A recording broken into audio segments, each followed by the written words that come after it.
আপনি যদি আমার ফেসবুকে যান, ওই দুইটা লেখা এখনো পর্যন্ত আমি অনলিমি করি নাই, এখনো পর্যন্ত আছে দুইটা লেখা।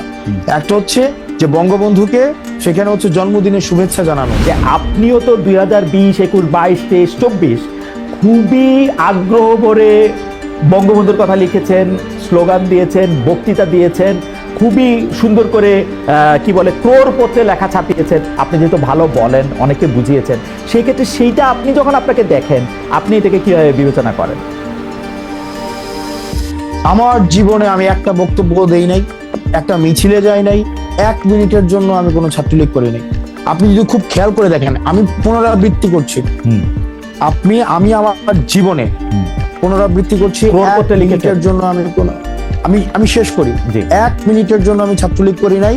ক্যাম্পাস লাইফে আমি ক্যাম্পাসে আসি 2016 সালের ডিসেম্বরের লাস্ট উইকে ক্যাম্পাসে আসি, এবং ক্যাম্পাস থেকে চলে আসা পর্যন্ত ছাত্রলীগ বিরোধী আমারও সবসময় অবস্থান ছিল, গ্যাস্ট্রম বিরোধী অবস্থান ছিল, গণরম বিরোধী অবস্থান ছিল, এবং সেটি নিয়ে আমার আন্দোলনেরও আমার ইতিহাস রয়েছে। এখন আপনি যদি আমার ফেসবুকে যান, ওই দুইটা লেখা এখনো পর্যন্ত আমি অনলিমি করি নাই, এখনো পর্যন্ত আছে দুইটা লেখা।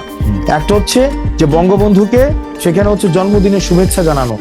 আপনি যদি 2020 সালে বঙ্গবন্ধুর জন্মদিনে 100 কোটি টাকা বরাদ্দ দেওয়া হয়েছিল, মনে আছে কিনা আপনি দেখেন, যে শতবর্ষর জন্মদিনে 100 কোটি টাকা বরাদ্দ দেওয়া হয়েছিল।